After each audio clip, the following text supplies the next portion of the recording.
Ada yang mulai aku pahami bahwa segala sesuatu yang kita pikirkan lalu berubah menjadi perasaan dan membawa sebuah gelombang atau frekuensi atau vibrasi apapun yang dikatakan oleh law of attraction adalah sebuah cara, hanya metode, bukan sebuah solusi yang sangat tepat ataupun yang sangat salah.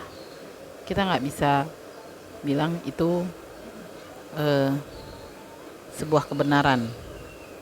Kenapa? Karena kembali lagi ke setiap orang punya caranya masing-masing. Pada saat aku mempraktekkan visualisasi ataupun scripting, pokoknya melakukan hal-hal yang manifest lah ya. Gak jarang kita menemui keadaan-keadaan yang men-trigger diri kita sendiri. Akhirnya kita melakukan canceling apa yang udah kita bangun, apa yang kita lakukan untuk membuat goal kita tercapai. Pada akhirnya kita mengalah ke keadaan diri kita sendiri, dimana pada saat itu kita bisa jadi marah atau bisa jadi sedih, bisa jadi sangat bahagia. Semuanya hanya lonjakan perasaan yang kadang kita juga nggak bisa atur itu semua gitu. Dan kuncinya di mana sebenarnya? Apa yang salah dengan melakukan hal-hal itu gitu? Yang sebenarnya kan seperti saya bilang tadi, menarik sesuatu dengan pikiran itu tidak salah, tidak juga benar. Artinya ada satu pemahaman yang belum kita capai, yang belum kita berikan untuk tubuh kita untuk mencapai level itu gitu.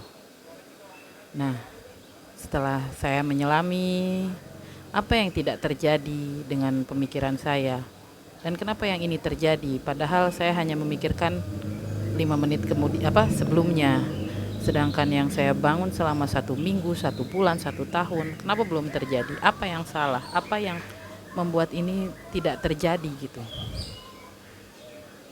Apa salah pemikirannya? Apa salah visualisasinya? Apa salah perasaannya? Enggak. Saya juga nggak yakin 5 menit kemudian saya bisa makan pizza. Tapi terkadang pizza itu tiba-tiba datang, padahal hanya 5 menit. Itu pun juga saya lakukan dengan goal-goal yang lainnya gitu.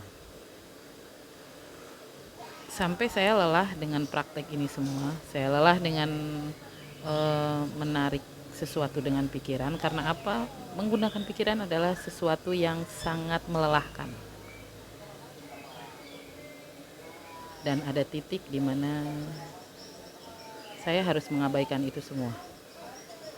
Pengabaian terhadap pikiran, perasaan, hanya diri sendiri yang saya pahami.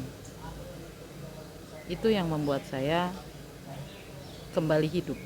Saya tidak hidup untuk goal saya juga tidak hidup untuk masa lalu saya, dan saya hidup hanya untuk sekarang. Hal ini juga yang mengatasi iri dengki saya kepada orang lain. Hal ini juga yang mengatasi saya dari kemarahan.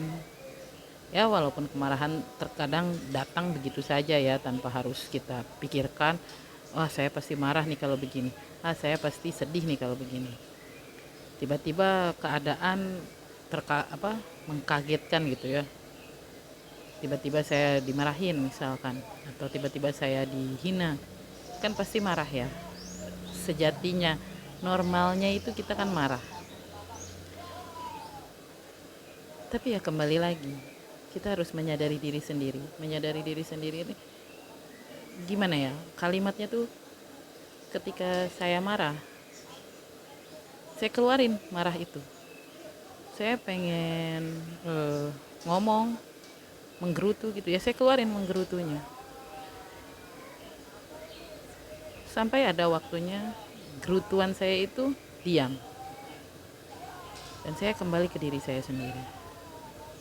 Saya kembali, tidak tiba-tiba ketika marah saya harus tarik nafas atau membuang nafas atau saya mengkosongkan pikiran, tidak.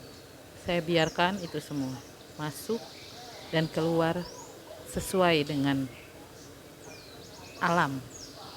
Bagaimana alam menggait saya.